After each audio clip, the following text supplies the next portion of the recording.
di dalam ayat-ayat ini, saudara, ada banyak rahasia untuk kita menjadi berkemenangan. Saudara, ini menjadi kekuatan buat kita, saudara ya. Kalau kita bisa makin hari, saudara, makin mengerti akan rahasia-rahasia kemenangan dalam menghadapi tantangan. Rahasia, saudara, dalam menghadapi, saudara, segala pergumulan, segala depresi mungkin, saudara ya, yang kita alami. Saudara, kita mau belajar saat ini bagaimana menghadapi itu semuanya. Yang pertama, saudara, ayat yang ketiga berkata mengucap syukur, saudara. Pada waktu kita belajar mengucap syukur, maka saat itu sebenarnya kita menerima dan mengambil satu kemenangan ya. Saudara, saya masih ingat pada waktu itu seorang teman saya bersaksi, dia mengalami beruntun begitu banyak masalah. Pertama, dia di kerjaan, saudara, dia dimarah-marahin sama bosnya. Begitu dia pulang, saudara, dari pekerjaan itu, dia mendapat satu surat dan ternyata pacarnya berkata, saudara, bahwa orang tuanya tidak boleh mereka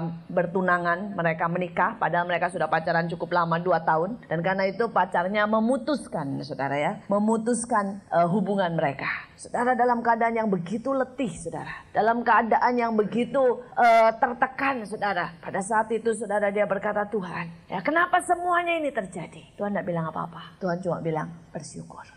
Saudara, dan dia boleh bilang, sebenarnya Tuhan tidak ada alasan untuk aku bisa bersyukur. Dan Tuhan berkata, terlalu banyak alasan untuk bisa bersyukur. Ya, terlalu banyak alasan untuk bisa bersyukur. Dan Tuhan boleh berkata, lihat ada pohon, lihat ada jalanan, kamu masih bisa pulang, kamu masih punya tubuh yang sehat. Ada begitu banyak untuk kamu bisa bersyukur. Saudara, dan dia mulai bersyukur. Dia mulai bersyukur untuk semuanya. Pertama dia berkata itu berat keluar dari mulutnya. Tapi pada waktu dia mulai memaksakan diri untuk bersyukur, makin lama rohnya makin kuat, dia bersyukur, dia bersyukur. Dan kemudian, saudara, dia sampai ke flatnya, saudara. Dan saat itu dia tinggal di lantai 16. Pada waktu dia sampai ke situ, tiba-tiba di depan sekali ada pengumuman besar, ya, liftnya macet, jadi harus ke tingkat atas jalan kaki. Dan saat itu dia bilang, aduh, apa enggak cukup ya, sudah begitu banyak masalah. Sekarang tidak ada cara lain selain jalan kaki. Kalau tingkat 3 rumahnya, ya itu masih lumayan. Tingkat 16, saudara.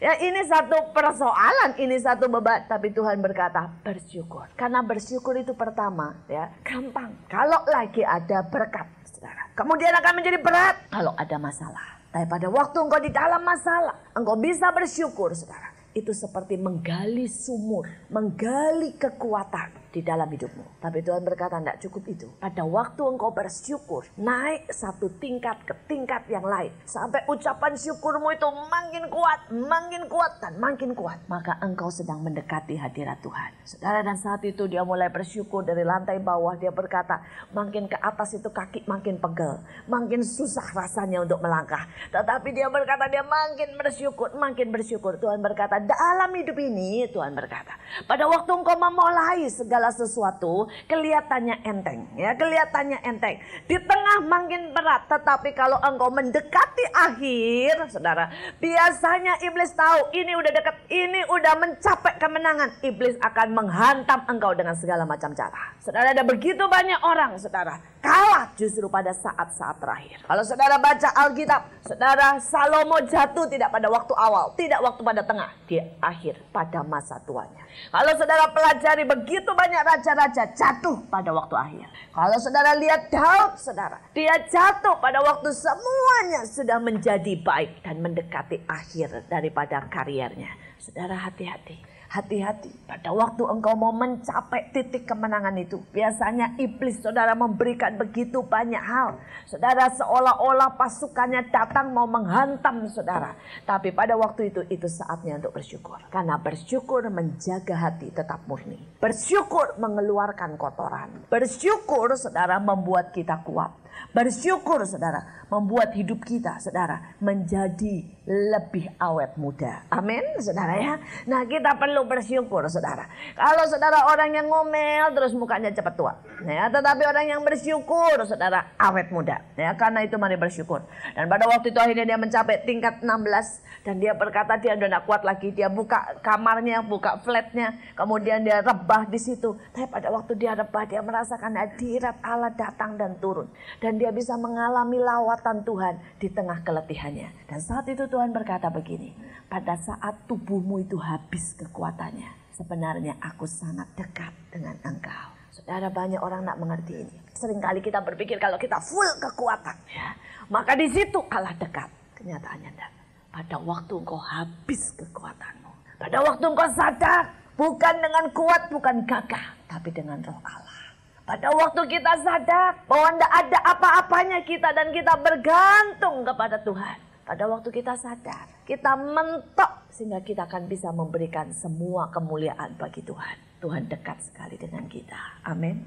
Saudara, mari mengucap syukur. Pada waktu kekuatanmu mulai makin habis dan makin habis, mulai engkau berkata, Tuhan, begitu berat dan makin berat. Mari mengucap syukur. Karena sudah dekat dengan kemenangan. Sudah dekat dengan kemuliaan. Sudah dekat dengan hadirat Tuhan. Saudara, rahasia yang kedua. Saudara, ayat 4 berkata, dan setiap kali aku berdoa, saudara ya. Doa merupakan rahasia yang kedua. Sekali lagi, doa itu, saudara ya, bukan berbahasa rota, terus gitu. Ya, bukan ngomong juga keras-keras, bukan, saudara. Saudara, doa itu adalah keintiman dengan Allah. Amin. Saudara ya, keintiman dengan Allah, saudara. Pada waktu kita berdoa, sebenarnya saudara, kita meraba hati Tuhan. Ini yang paling penting. Saudara, doa itu bukan begini ya. Kita merayu Tuhan sampai Tuhan melakukan apa yang seharusnya dia tidak mau lakukan. Itu salah. Ada banyak orang berpikir, saudara, Tuhan tidak mau memberkati kita. Kita perlu berdoa, Tuhan berkati dong, berkati dong, berkati dong, dan Tuhan kasih. Itu pengemis. Dan kalau pengemis, saudara ya, bilang minta dapatnya receh atau uang gede. Receh. Dapatnya cuma receh, saudara. Ada banyak orang berpikir, saudara, bahwa mereka, saudara, perlu, saudara, mengemis di hadapan Tuhan. Oh enggak, bukan. Bukan itu, saudara. Bukan itu. Saudara, yang kedua, ada banyak orang berdoa, mereka berpikir. Mereka perlu, saudara, merubah pikiran Tuhan. Saudara, dan ini enggak bagus. Karena percayalah, pikiran Tuhan jauh lebih bagus dari kita. Rencana Allah jauh lebih indah. Impian Tuhan lebih baik dari kita. Saudara, kadang-kadang orang berpikir, Tuhan, jangan lakukan ini. Ya, jangan pukul anakku. Ya, jangan buat bangkrut suamiku.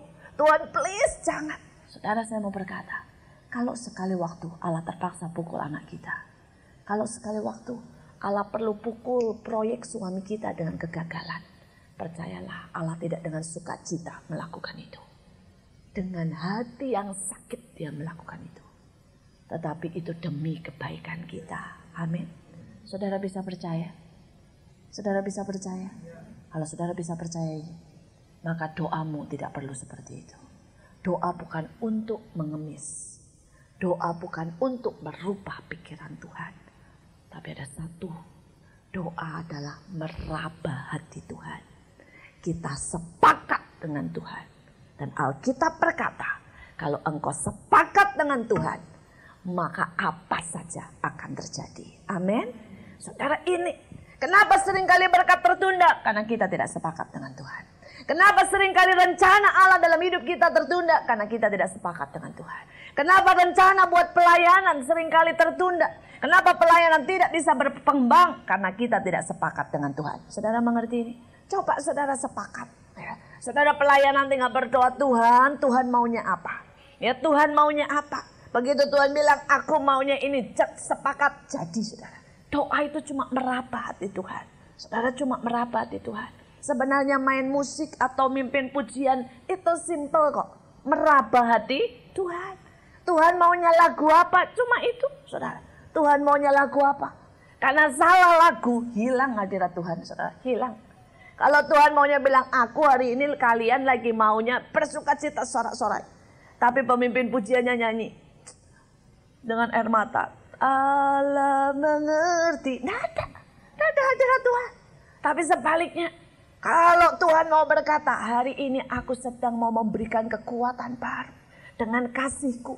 Tapi musiknya nyanyi, saudara ya, dengan lelah. Tidak ada. Saudara boleh nyanyi 10 kali diulang. Tidak ada efek. Tidak ada hadirat Tuhan. Meraba hadirat Tuhan. Meraba hati Tuhan. Ini penting. Kalau saudara lihat beberapa hamba Tuhan dari luar negeri itu begitu keras.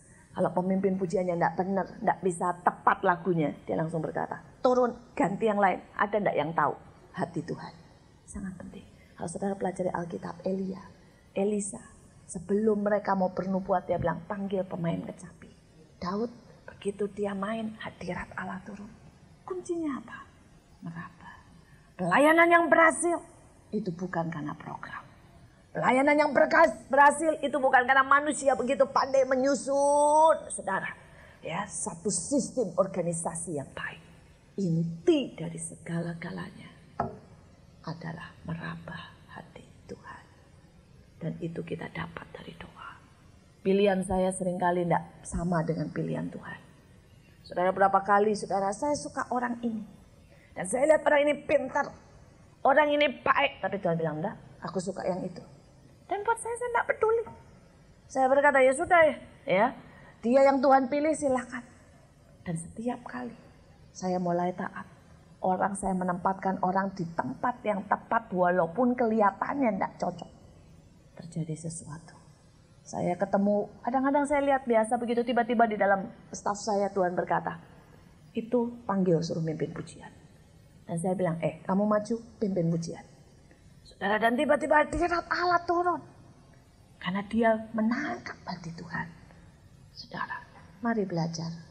Di dalam doa, itu adalah kekuatan. Amin. Belajar berdoa bukan rutinitas. Belajar berdoa bukan mengemis, sekali lagi. Belajar berdoa bukan untuk merubah pikiran Tuhan. Karena pikiran dia jauh lebih baik. Belajarlah berdoa untuk meraba hati Tuhan. Kita lihat senjata yang ketiga. Senjata yang ketiga untuk menghadapi segala masalah pergumulan ayat ke-6. Akan hal ini aku yakin sepenuhnya. Yaitu ia yang memulai pekerjaan yang baik di antara kamu akan meneruskan sampai pada akhirnya. Pada hari Kristus Yesus. Saudara, yang ketiga, saudara, adalah keyakinan. Bahwa dia yang memulai, dia akan mengakhiri. Saudara, ini kelihatannya simpel. Tapi sebenarnya kalau saudara yakin, saudara tidak perlu khawatir. Kalau saudara yakin, saudara tidak perlu takut. Kalau saudara yakin, saudara tidak perlu kecewa. Kalau saudara yakin, saudara tidak perlu saudara menjadi pahit hatimu. Saudara, saya belajar bagaimana saudara dari ayah saya. Pada waktu itu, saudara, ayah saya mau pindah rumah. Saat itu saya masih kecil, saudara ya, masih kurang lebih kelas 5 SD, kelas 4 SD. Mau pindah rumah. Saudara, dan kami semuanya tanya. Kami semua tanya, bilang, mau pindah kemana? Dia bilang, enggak tahu. Terus kemudian kami berkata, ya, dan nanti kalau misalnya kita enggak dapat rumah, karena besok mau pindah, kami masih enggak tahu, saudara. Kami masih enggak tahu mau pindah kemana. Saudara, dan ayah saya bilang, kalau sampai kita tinggal di kolong jembatan, Tuhan yang malu. Ini keyakinan iman. Dia yakin Allah tidak akan membiarkan.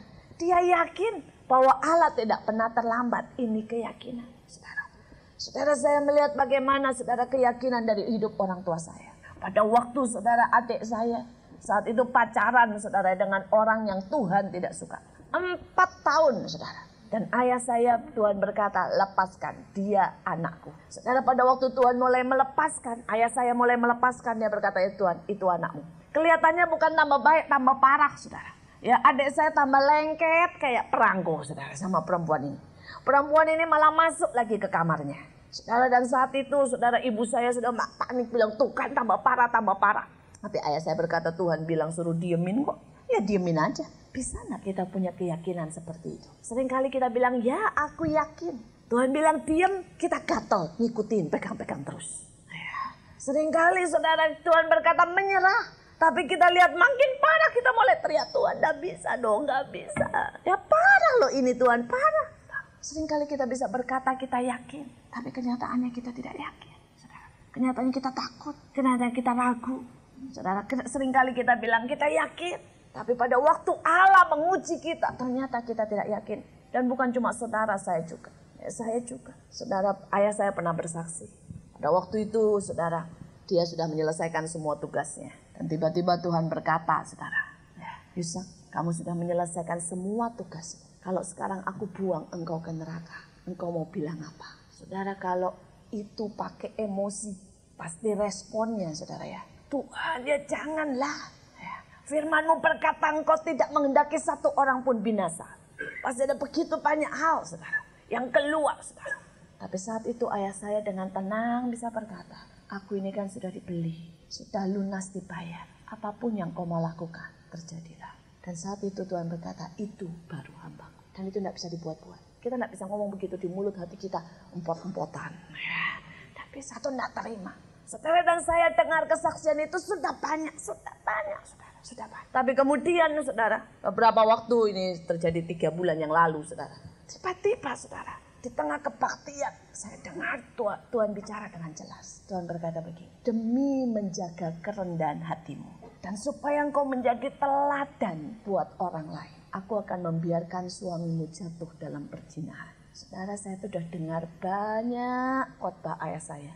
Saya sudah tahu firman tentang dia yang memulai, dia akan mengakhiri. Dia akan tahu dan melakukan pekerjaan baik. Amin. Dia tidak pernah melakukan pekerjaan yang jelek kan? Dia pasti melakukan pekerjaan yang baik kan? Tapi pada waktu saya dengar itu saudara, tidak bisa. Saya nangis bilang, Tuhan jangan. Aku malu nanti. Orang ngomong apa nanti? Kalau suamiku jatuh, saya protes berat sama Tuhan. Saudara, saya tidak bisa. Akhirnya terus Tuhan ngomong gini, oke. Kalau tidak suamimu bagaimana kalau kamu sendiri yang jatuh? Supaya kamu tahu rasanya saudara ya. Dan kamu bisa bertobat. Oh lebih lagi saudara. Saya protes lebih keras lagi. Tidak bisa Tuhan, tidak bisa. Kalau yang itu sorry Tuhan, tidak bisa Tuhan.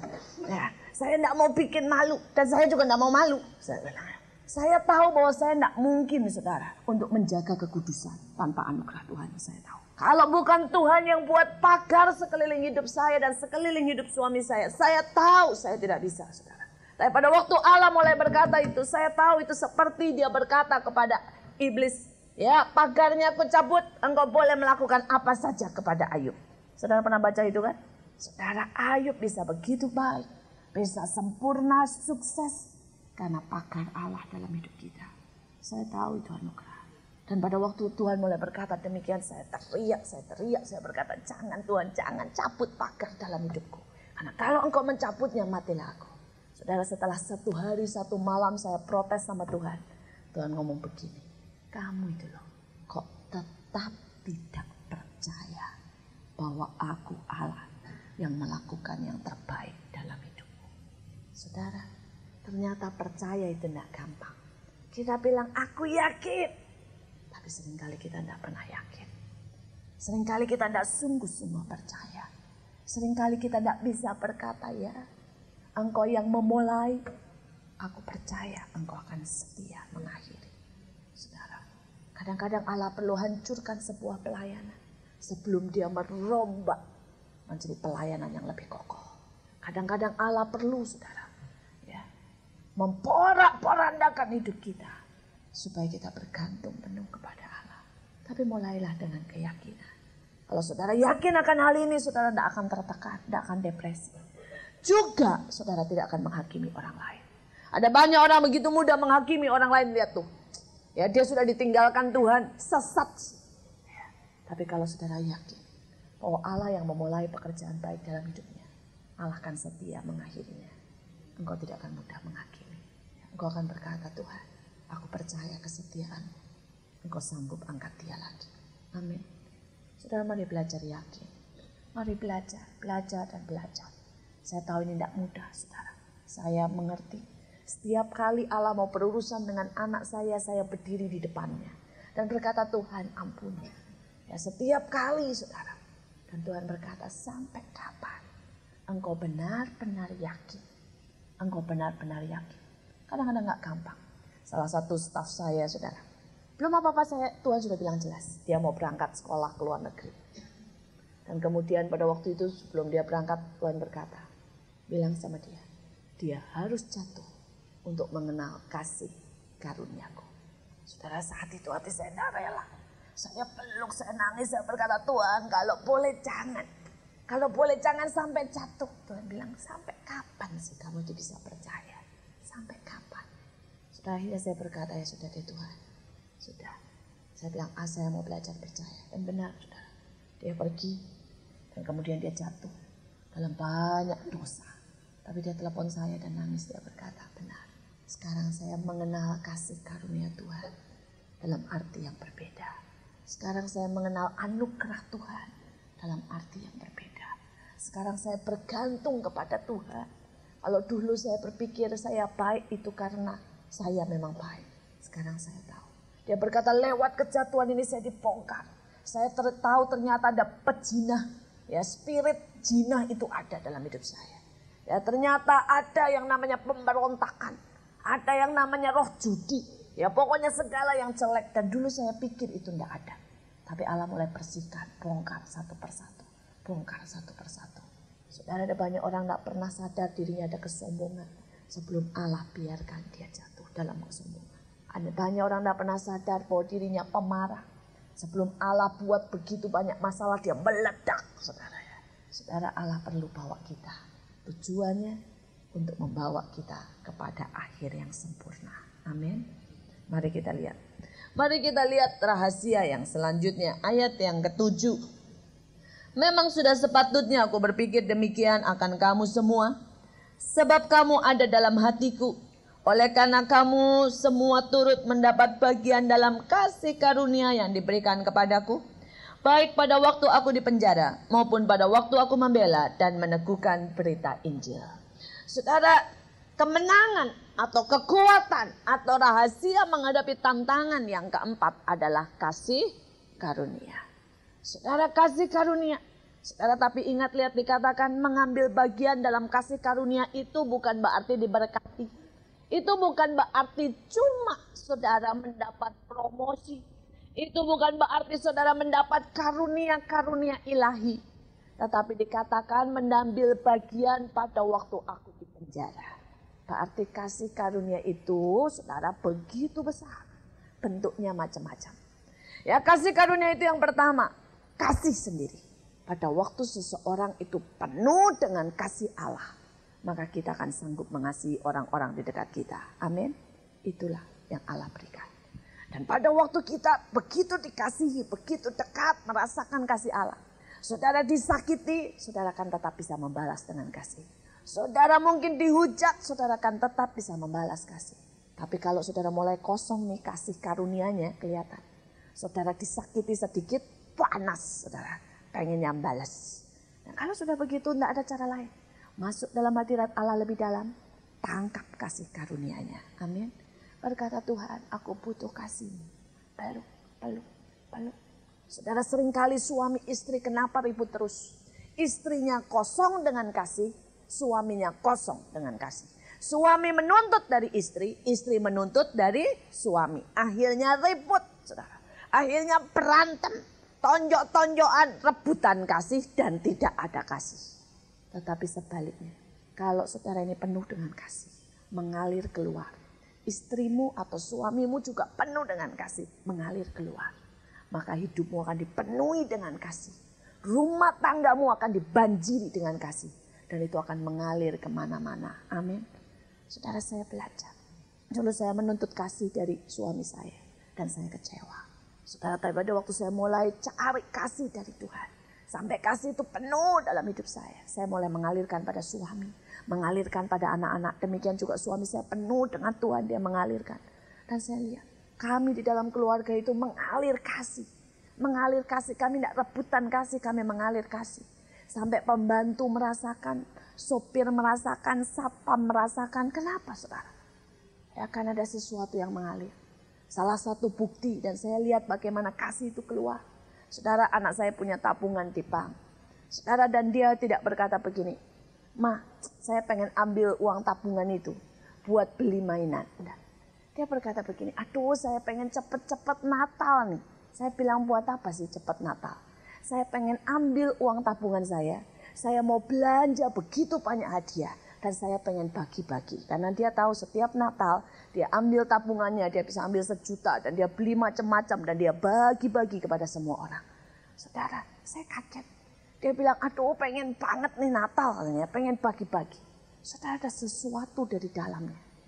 Nah, yang berkata, "Aku pengen menyalurkan, aku ingin menyalurkan."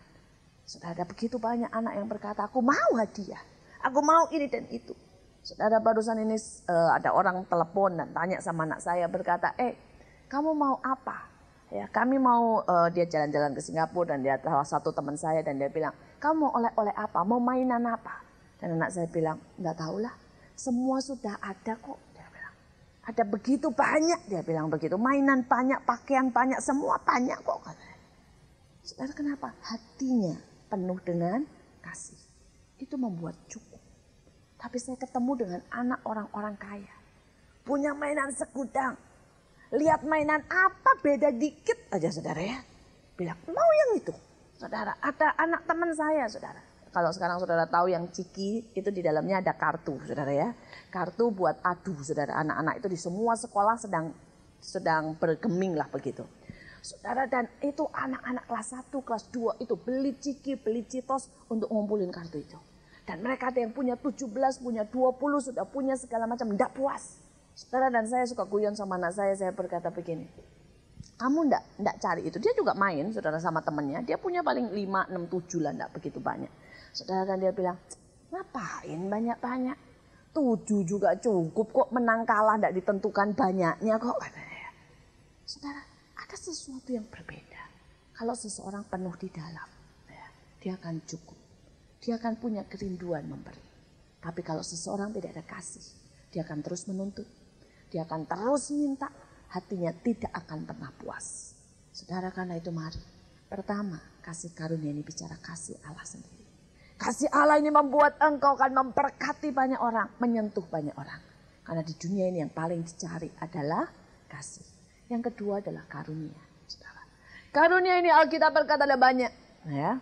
Saudara, karunia ini bicara tentang karunia bernubuat, karunia menyembuhkan, karunia saudara untuk memimpin, karunia saudara untuk melayani. Ada banyak loh saudara. Ya, sebutkan karunia apa lagi saudara? Masa enggak tahu? Masa enggak tahu karunia? Ada begitu banyak. Karunia berbahasa roh, karunia menafsirkan bahasa roh, karunia apa lagi? Saudara perlu itu. Saudara perlu merindukan itu, amin. Tapi ada satu karunia yang sering kali dilupakan orang. Tahu? Saya rasa Bapak tahu, Ibu tahu. Karunia untuk menderita. Ada loh. Ya kan? Nah, seringkali itu lupa saudara. Maunya karunia kesembuhan, mau tumpang tangan sembuh. Ya.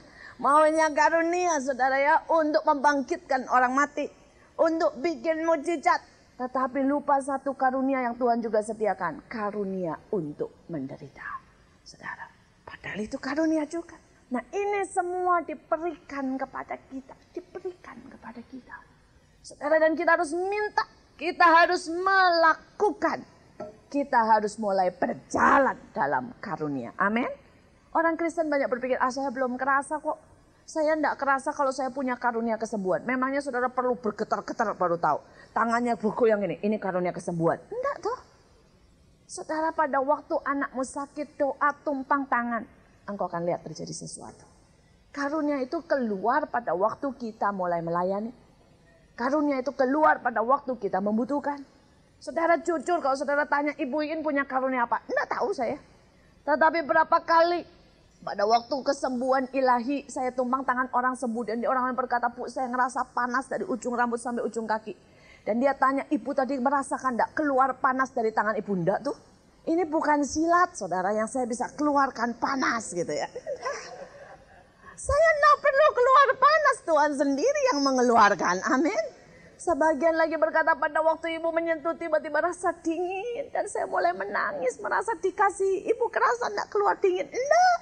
Ya kalau keluar dingin dan panas enggak tahu nanti yin and yang dan sebagainya. Saudara, enggak saudara. Seringkali saya enggak tahu, saya enggak kerasa kok saudara. Tetapi Allah bekerja karena karunia itu disalurkan pada waktu kita berdiri, saudara. Pada waktu kita berdiri untuk melakukan apa yang menjadi kehendak Tuhan. Sudah ada banyak orang berkata, saya tidak mau konseling. Ya karena saya tidak punya karunia. Cobalah duduk di situ, dengarkan. Pada waktu engkau mendengarkan, tiba-tiba keluar 1-2 kata yang engkau perlu untuk katakan, lakukan itu. Itu karunia, saudara, itu karunia. Dan saya percaya, kita semua diberikan karunia menurut panggilan masing-masing. Amin. Tapi ingat, karunia menderita jangan dilupakan. Ya, saudara, itu penting, saudara, penting. Kenapa pada waktu engkau bisa menderita dengan ucapan syukur, engkau membuktikan kasihmu kepada Tuhan. Amin. Pada waktu engkau menderita dan engkau bisa tetap bertahan, engkau membuktikan imanmu teguh berdiri. Pada waktu engkau menderita dan engkau tidak kecewa, engkau membuktikan, saudara, bahwa engkau stabil di dalam Tuhan. Saudara, karunia menderita itu penting, saudara, penting. Dan saya mau berkata sama saudara, Berkali-kali saya mendapat begitu banyak keintiman. Begitu banyak mutiara-mutiara. Begitu banyak berkat-berkat yang dalam dengan Tuhan. Justru pada saat-saat yang paling gelap dalam hidup saya. Justru pada saat-saat di mana saya paling menderita, saudara. Ya, saya kadang-kadang berkata, benar Tuhan, Engkau itu pilihkan saya melewati itu. Dan saya bersyukur.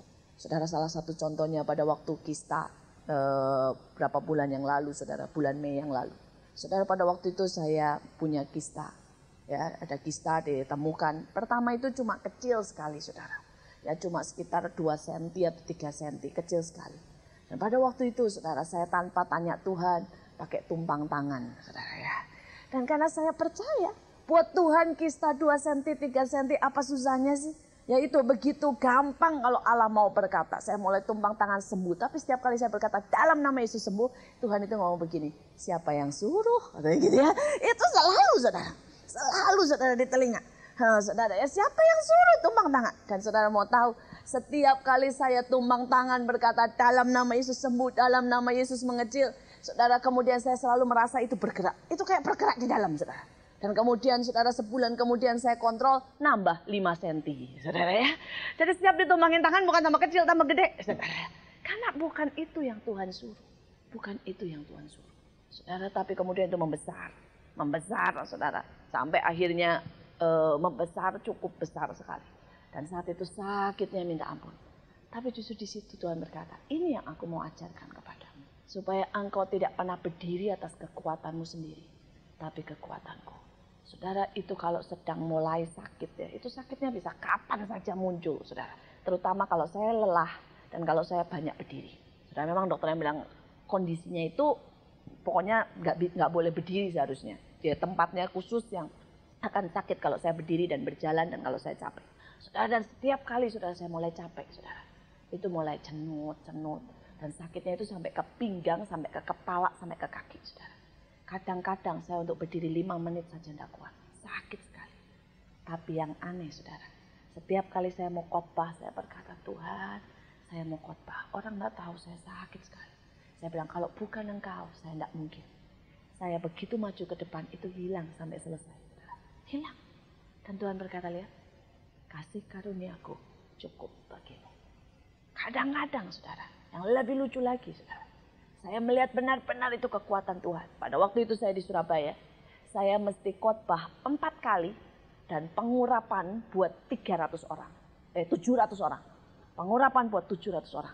Begitu saya lihat 700 orang mau minta diurapi satu persatu, saya sudah bilang haleluya. Haleluya. Saudara, saya berpikir Tuhan tidak mungkin saya kuat. Dan dari pagi sampai sore itu, saya tidak sakit sama sekali. Saya pulang ke sini. Saudara, ya besoknya saya pulang ke sini, seharian saya di rumah. Saya tiduran, saya nikmati hidup ini, istirahat.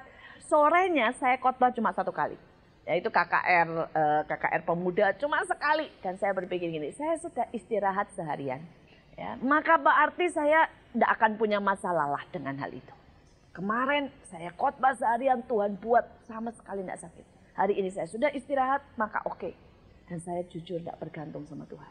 Saudara, saya pergi ke tempat itu setelah sore sepagian istirahat, tiduran, main sama anak-anak dengan santai di keranjang. Saudara, sore jam 6:30 saya mulai khotbah. Baru berdiri 5 menit, itu keluar keringat dingin karena tidak tahan sakit. Saya mulai berkata, Tuhan tolong. Tuhan berkata, supaya kamu ingat, hidup ini bukan dengan kekuatanmu, tapi dengan kekuatanku. Saya makin belajar kasih karunia Allah itu yang menopang kita, menopang pelayanan, menopang banyak hal, saudara. Kasih karunia, saudara. Dan akhirnya Tuhan berkata sudah waktunya operasi dan saya operasi sekarang sudah nggak masalah, saudara ya, sudah beres semuanya, saudara. Tapi sekali lagi saya mau berkata, dalam banyak hal Allah biarkan saya melewati masa-masa yang tidak menyenangkan. Tapi di masa yang tidak menyenangkan itu, saudara, ada begitu banyak mutiara. Karena itu jangan pernah buang yang namanya karunia untuk menderita. Kenapa? Apa yang membedakan kalau orang tidak punya karunia menderita dan punya karunia menderita? Kalau orang yang mempunyai karunia untuk menderita, di dalam penderitaan dia akan belajar banyak hal. Di dalam penderitaan dia akan makin intim dengan Tuhan. Di dalam penderitaan dia imannya akan diperkuat. Di dalam penderitaan saudara dia akan semakin menyala bagi Tuhan. Tetapi orang yang tidak punya karunia untuk menderita, pada waktu dia menderita saudara, dia akan makin rapuh dan hancur. Dia akan berontak, dia akan kecewa dengan Tuhan. Saudara, karena itu perlu. Dan saudara berkata, Tuhan beri aku karunia menderita.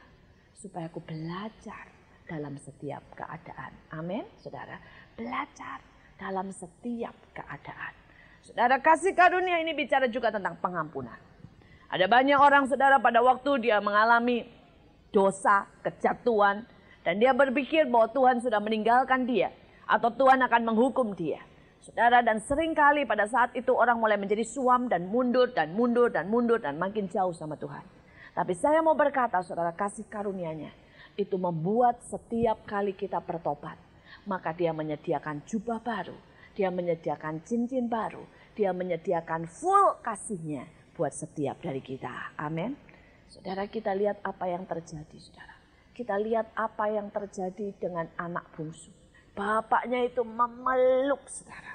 Ya, apa yang terjadi dengan Salomo saudara tahu? Daud saudara berbuat dosa. Anaknya yang pertama saudara. Anaknya yang pertama yang dilahirkan saudara oleh Betseba. Tuhan berkata harus mati. Ya, karena harga harus dibayar. Tetapi Daud bertobat. Dia buat Mazmur 51. Dan sebagai tanda bahwa Allah menghargai pertobatannya. Tuhan mengangkat Salomo. Anak Betseba saudara. Untuk menjadi pengganti daripada Daud. Pertobatan itu merupakan kasih karunia. Amin. Saudara, setiap kali Allah mulai menghajar engkau. Kalau engkau bertobat sungguh-sungguh. Sehabis itu kasih karunia-Nya akan semakin besar. Nah, karena itu jangan takut pada waktu digebuk Tuhan. Jangan takut pada waktu Allah mulai membongkar kejelekanmu. Jangan takut pada waktu Allah menunjukkan dosa-dosamu. Karena sebenarnya itu adalah kasih karunia. Kasih karunia. Biarkan Allah menembelak engkau. Biarkan Allah memukul engkau. Itu adalah kasih karunia. Kita lihat sekarang. Ayat yang ke-8. Sebab Allah adalah saksiku. Betapa aku dengan kasih mesra Kristus Yesus merindukan kamu sekalian. Saudara, ini bicara Allah adalah saksi. Sebenarnya pengertiannya begini. Di depan Allah, di depan manusia, saudara itu terbuka, transparan. Diliatin terus karena Allah adalah saksinya. Saudara, kalau orang mengerti ini, bahwa Allah itu memperhatikan kita setiap detik, maka ini akan menjadi kekuatan yang besar. Saudara, ayah saya pernah berkata pada waktu dia sebelum jadi hamba Tuhan. Saat itu dia masih muda sekali jatuh dalam perzinahan. Ya, ayah saya itu memiliki salah satu kelemahannya adalah perzinahan. Dan saya bersyukur ayah saya berani bersaksi. Saya bersyukur ayah saya adalah seorang yang berani transparan di depan Tuhan maupun di depan manusia. Saudara, dia berkata sekali waktu dia begitu jatuh cinta dengan seorang wanita. Dan dia sudah ada di kamar itu, dia berkata. Sudah di kamar itu dan dia mau melakukan sesuatu lah yang saudara tahu. Tapi dia berkata saat itu dia melihat ada satu pasang mata. Dan dia tahu itu mata Tuhan. Itu lihat terus, tidak ngomong apa-apa, tapi lihat. Pada waktu mata Tuhan itu terus melihat, dia berkata, tidak bisa Tuhan, tidak bisa. Tuhan berkata, ya, kalau aku selalu memperhatikanmu, engkau tidak bisa untuk berbuat dosa. Saudara, pengertian ini harus ada dalam hidup kita. Saudara-saudara tidak bisa berkata, ya orang lain tidak lihat. Istriku tidak lihat. Aku bisa baca buku porno, toh orang tidak lihat. Tapi ada mata yang menjadi saksimu yang melihat. Engkau berkata, ya mungkin dalam hal kecil, di gereja sih manis semua, di luar marah-marah, orang juga tidak lihat. Ya, ada saksi yang melihat, ada saksi yang melihat. Saudara, kalau engkau mengerti ini, engkau tidak akan pernah melakukan asal-asalan. Ya, karena engkau tahu Allah selalu memperhatikan. Saudara, kadang-kadang dalam pelayanan, pada waktu itu saya masih ngajar, sekarang saya banyak tidak ngajar anak-anak pemulung langsung. Ada banyak orang yang di bawah saya yang mengajar, saudara. Tapi waktu itu awal-awal pelayanan pemulung, pelayanan anak-anak jalanan saya masih mengajar.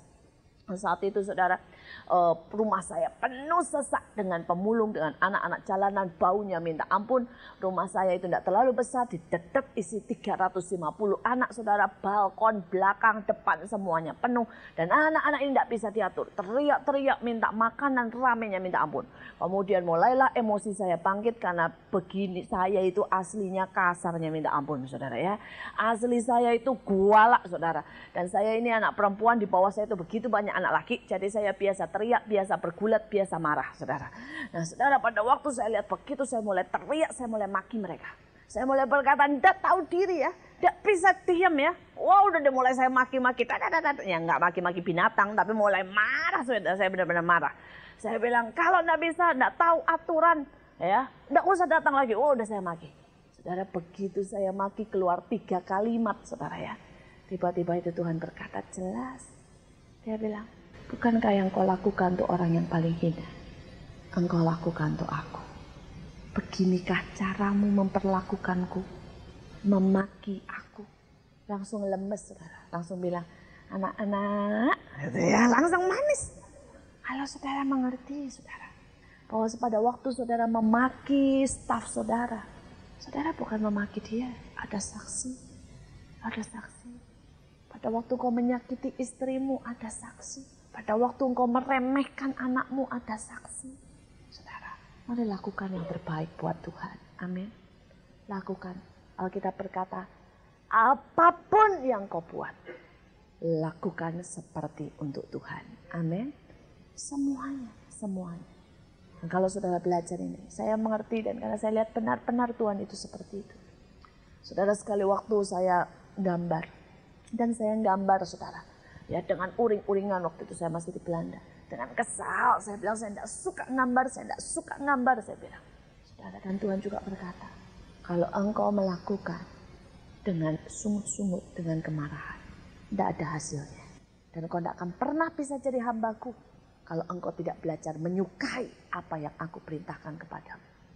Apapun itu. Saudara, dan saya berkata, gambar aja kok diurusi.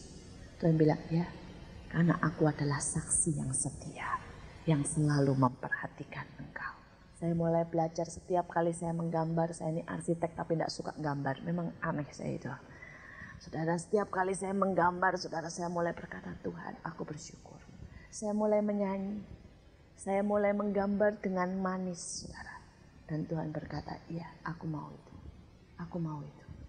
Saya pernah jadi koki, saudara ya, tukang masak di restoran Indonesia di Belanda. Sama. Setiap kali sudah mulai banyak tamu, minta ini, minta itu, saudara.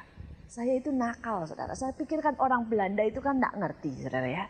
Jadi begitu tamunya datang minta kare misalnya ya. Terus karenya sudah habis, saya kasih aja opor.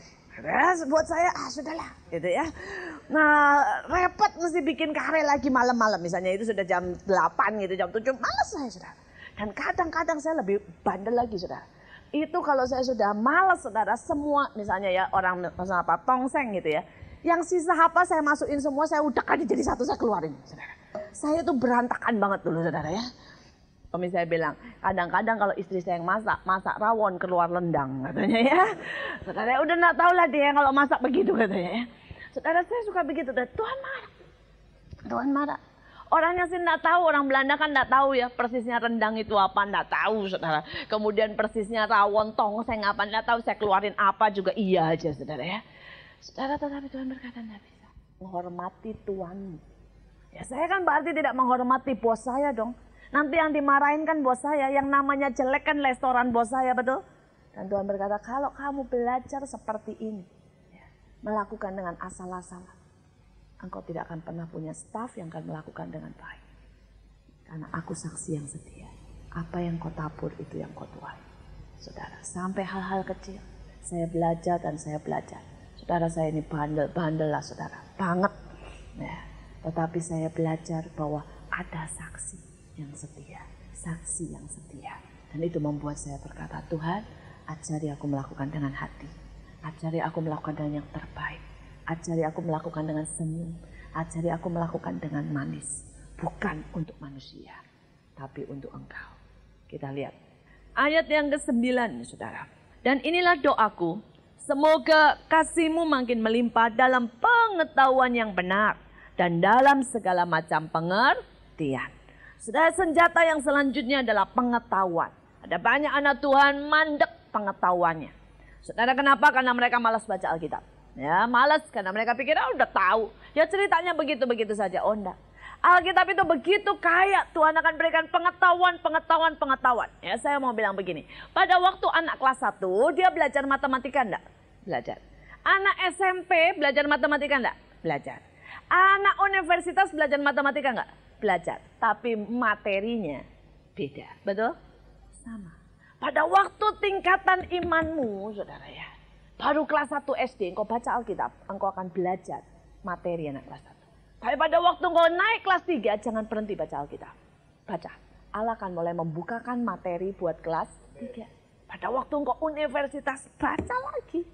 Maka Allah akan membuktikan, saudara, dan membukakan, saudara, materi buat universitas. Terus, dan terus. Hal yang kedua, buku dan kaset. Saudara, Alkitab berkata, saudara, bahwa untuk engkau bertumbuh itu perlu pengajaran dan kesaksian. Ya, pengajaran itu saudara lewat kaset, lewat buku dan kesaksian itu lewat hidup daripada orang-orang pelajar. Dan saudara perlu itu. Sampai detik ini saya terus dengarkan kaset, dengarkan baca buku. Kenapa? Karena saya tidak mau bahwa saya tidak memiliki pengetahuan. Pengetahuan itu membuat semuanya menjadi lebih mudah. Betul? Ya, pengetahuan itu membuat semua lebih mudah. Seandainya gini. Orang yang tidak ngerti, tidak bisa mencet mesin cuci. Nyuci sampai capek, punggungnya berjam-jam. Tapi begitu saudara menguasai teknologi mesin cuci, tinggal dimasukin sejam keluar saudara ongkang-ongkang, betul? Pengetahuan itu mempermudah hidup ini. Ya, pengetahuan itu mempermudah. Ini juga di dalam firman. Kalau saudara mengerti bagaimana kuasa mengurapi, saudara mengerti bagaimana kuasa pengampunan, saudara mengerti bagaimana caranya saudara ya, untuk melepaskan orang dari ikatan si jahat.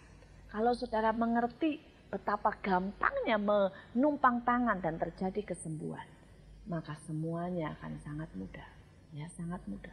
Dulu saudara, saya punya kebutuhan banyak untuk pelayanan saya sebagai anak-anak jalanan, pemulung dan sebagainya. Pada awal pelayanan saya, saudara, kami membutuhkan sebulan cuma 3 juta. Itu saya hadapi dengan air mata. Setiap akhir bulan empot-empotan. Ini 3 juta butuh. Sampai akhirnya saya mendapat kuncinya. Tak, saya tahu begini caranya. Ya, ini imannya harus begini. Ucapan syukurnya harus begini. Mantapnya harus segini. Saudara, sekarang setiap bulan kami membutuhkan 150 juta. Dan tidak pernah pakai deg-degan itu. Saudara ya, datang. Allah itu setia. Kami barusan saudara memulai dengan pembangunan sekolah. Saudara. Ya, pembangunan sekolah itu kami memulai. Dan saudara kami berkata, Tuhan kami mulai, kami butuh. Ya, itu buat beli tanahnya 1,7 M. Tuhan tutup. Kemudian buat nguruk tanahnya, saudara kami butuh 700. Tuhan tutup. Saudara, Allah itu setia. Dan kami akan masuk dalam periode yang ketiga, yaitu buat fondasi. Buat fondasi butuh 1 M.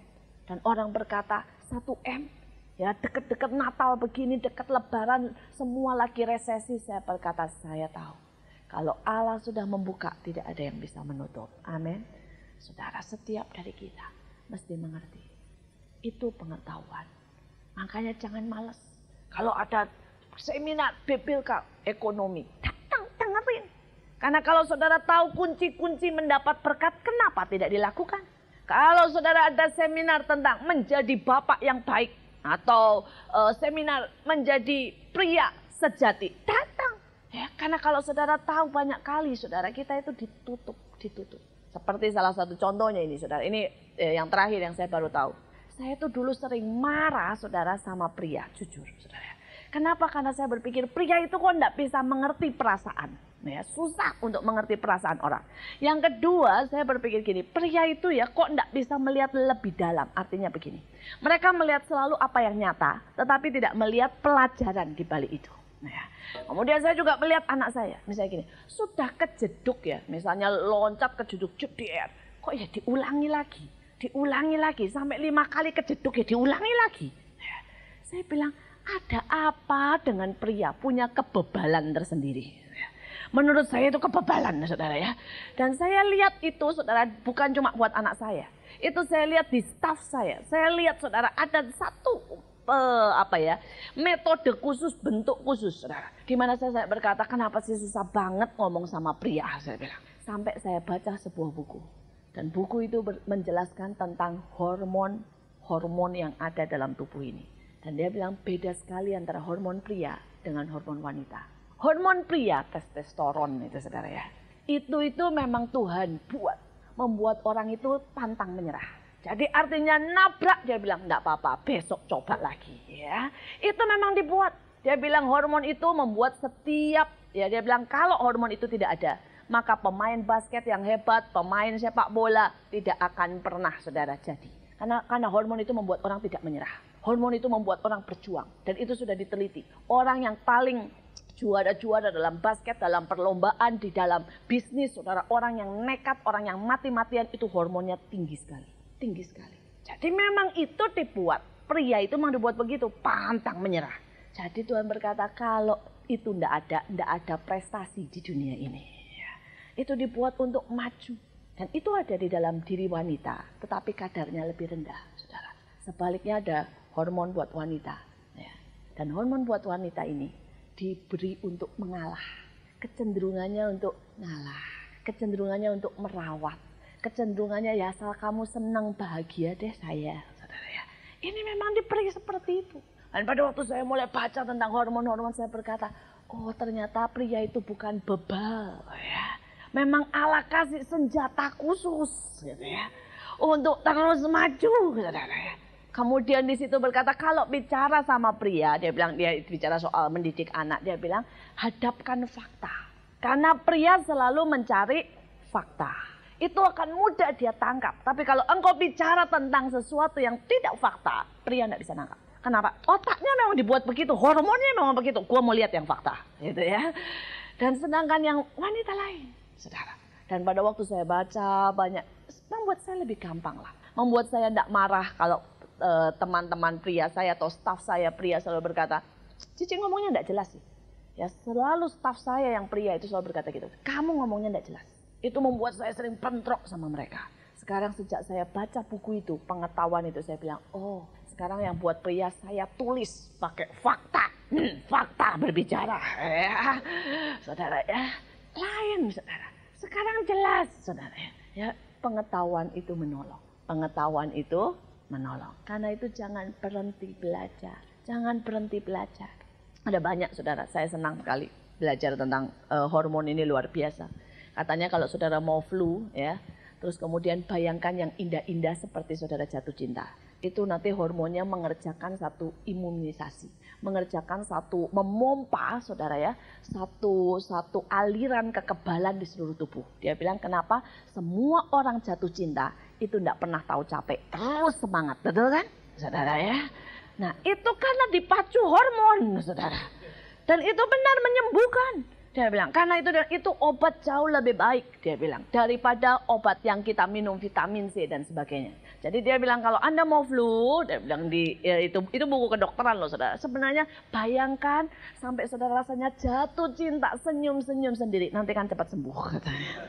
Ada banyak lagi lah, saya belajar banyak tentang hormon, tapi hari ini nggak belajar soal itu. Kalau mau baca bukunya, ya, saudara maka saudara akan belajar dan belajar dan belajar, saudara. Karena itu kalau anakmu sedang jatuh cinta, tidak bisa diomongin. Karena hormon itu bekerja sangat kuat. Ada banyak orang tua bentrok sama anaknya. Dia sedang jatuh cinta atau suami istri. Suaminya sedang jatuh cinta dengan satu wanita dan dia bilang, pilih aku atau dia. Lu jelas hormonnya memacu ke sana kok disuruh milih. Ya goblok itu namanya. Atau orang tua berkata, pilih antara dia atau keluarga. Milih sana. Memang lagi hormonnya begitu. Hormon itu menguasai seluruh sistem, saudara. Itu bisa take over sampai saudara tidak bisa berpikir waras. Dan makin itu dipompa, saudara ya, makin kuat. Jadi kalau anakmu lagi jatuh cinta, jangan kasih ultimatum begitu. Buat dia jatuh cinta dengan saudara. Itu poinnya, saudara ya. Saudara, memang nanti kita bahas lain kali. Ya, kita teruskan, saudara. Ya. Dikatakan dan dalam segala macam pengertian, saudara. Dan dalam segala macam pengertian, saudara. Pengertian ini, saudara, membuat seseorang tidak mudah marah. Ya, pengertian ini membuat kita, saudara, mempunyai roh, saudara, yang lemah lembut. Pengertian ini membuat kita bisa diajar, saudara. Pengertian ini membawa satu persatuan. Ya, misalnya begini, kalau saudara menghadapi seorang anak yang tiba-tiba di sini ada anak yang nangis. Saya pernah dengar cerita ini dari Bapak Bill Wilson. Ada seorang anak naik pesawat sama-sama dengan dia. Saudara di depan bersama dengan ayahnya. Dan anak ini nangis bilang, aku mau ibu, aku mau ibu, aku mau menangis. Saudara ribut, bawel. Orang-orang mulai marah semuanya. Dan mereka semua mulai berkata, kamu tidak bisa diamkan anakmu ya. Bapak ini coba diemin, tidak bisa. Terus orang-orang berkata, kenapa sih kamu ajak? Kalau misalnya kamu tahu bahwa dia tidak bisa pisah sama ibunya. Orang-orang mulai kasih komentar yang negatif. Tapi kemudian bapak itu berkata, ibunya ada di bawah. Di peti mati, di dalam pesawat ini bagian bagasi. Karena istri saya baru mengalami kecelakaan. Saudara, pada waktu saudara, bapak ini ngomong begitu. Semua orang mendadak diam. Yang satu ngeluarin permen buat anaknya. Yang satu mulai ngajak ngobrol. Yang wanita mencoba menggendong. Kenapa orang berubah? Karena pengertian. Dan seringkali kenapa kita tidak bisa mengerti? Karena kita tidak tahu keadaan orang itu. Nah, karena itu kalau saudara menghadapi seseorang, coba berdoa, Tuhan, buat aku tahu kenapa orang itu bereaksi seperti itu. Saya menghadapi begitu banyak konseling. Ada seseorang yang datang ke tempat saya, aduh perempuan pemberang minta ampun. Maki-maki, ya, ngomongnya kasar. Tapi waktu itu Tuhan berkata, kamu lihat, ayahnya seorang pemabuk. Dan pada waktu kecil, dia pernah dikejar oleh ayahnya sendiri dalam keadaan mabuk mau dibunuh. Kalau dia tidak bisa percaya sama ayahnya, bagaimana dia bisa percaya sama orang lain? Saudara, sejak itu saya mengerti. Saya menabur kepercayaan dengan pelan-pelan. Saya tidak pernah menuntut, saya menabur kasih pelan-pelan. Dan setelah 3 tahun, baru dia bisa belajar percaya kepada saya. Seringkali kita marah, seringkali kita kesal, karena kita tidak punya pengertian. Kemarin kembali satu peristiwa, sudah ada seorang yang stres. Dan stresnya itu pokoknya kalau dengar orang ngomong yang kasar, marah saudara. Ya, dan kemudian dia punya anak. Dan begitu anaknya itu diomongin saudara ya. Diomongin, ya digoda-godain. Gini-gini yang jelek-jelek gitu digodain. Anaknya kok kayak begini sih, begini gitu. Jadi jelek-jelek. Dia langsung marah saudara. Dan begitu dia marah, orang berkata, orang kok marah ya sama orang tua kurang ajar, diusir saudara. Ya, dan kemudian saya berkata, biarkan saya menjelaskan. Saya bilang ini orang stres. Baru yang satu bilang, oh tak sangka orang kok kurang ajar. Nah, jangan bereaksi dengan cepat. Coba tanya Tuhan, siapa yang kita hadapi? Kalau saudara marah sama orang gila, kita ikut gila. Tapi seringkali kita tidak tahu orang gila kelihatannya juga baik-baik, saudara ya. Orang gila kelihatannya normal, betul kan saudara ya? Nah ini masalahnya saudara. Seringkali banyak orang itu dalam hatinya luka. Dan kalau orang luka itu saudara, kalau saudara luka, orang maksudnya nyayang disentuh sakit, betul kan? Nah kalau kita tidak mengerti, kacaulah semuanya. Saya melihat begitu banyak anak yang luka. Begitu banyak suami yang luka. Begitu banyak istri yang luka. Ada begitu banyak orang stres. Minta roh pengertian. Minta roh pengertian. Maka engkau akan memenangkan kehidupan ini. Yang terakhir. Saya akan tutup dengan yang terakhir. Dikatakan ayat yang ke-10. Sehingga kamu dapat memilih apa yang baik. Supaya kamu suci dan tak bercacat. Menjelang hari Kristus. Penuh dengan buah kebenaran. Yang dikerjakan oleh Yesus Kristus. Untuk memuliakan dan memuji Allah. Saudara bicara soal baik, suci, tak bercacat. Itu saya simpulkan dengan buah kebenaran. Biarlah hari-hari ini. Apapun yang terjadi. Tantangan, masalah, pergumulan. Pilih untuk memberikan buah kebenaran di hadapan Tuhan. Jangan pilih mengikuti emosi kita. Jangan pilih saudara ya. Untuk mengikuti saudara keadaan. Jangan pilih hanya sekedar apa kata orang banyak. Tetapi pilih untuk menghasilkan buah kebenaran. Dan bagaimana saudara bisa menghasilkan buah kebenaran? Kalau saudara bekerja sama dengan Roh Kudus. Hanya itu. Karena seringkali kita tidak tahu apa yang disebut benar. Ya, tetapi pada waktu kita mulai bekerja sama dengan Roh Kudus. Maka kita akan menghasilkan buah kebenaran. Buah itu selalu terjadi karena hasil keintiman. Ya, buah kandungan keintiman antara wanita dan pria. Saudara ya, buah itu karena terjadi penyerbukan. Saudara, buah. Demikian juga saudara tidak pernah bisa menghasilkan buah tanpa saudara intim dengan Roh Kudus. Manusia mau coba berbuat baik dengan caranya sendiri. Mengambil keputusan dengan maunya sendiri. Ya, manusia mau mencoba dengan usaha sendiri. Tidak bisa. Semuanya itu sia-sia. Kecuali saudara intim. Begitu engkau intim dengan Roh Kudus, maka engkau akan menghasilkan buah. Mari saudara, bicara terus. Bicara terus dengan Roh Kudus. Apapun yang kau melakukan, tanya sama Roh Kudus. Menghadapi orang yang keras, menghadapi orang yang menjengkelkan, menghadapi orang yang aneh, tanya dengan Roh Kudus. Supaya engkau menghasilkan buah. Menghasilkan buah. Dalam pelayanan, di kantor, di pekerjaan, menghadapi anak. Tanya dengan Roh Kudus. Maka engkau akan menghasilkan buah. Mari kita berdoa.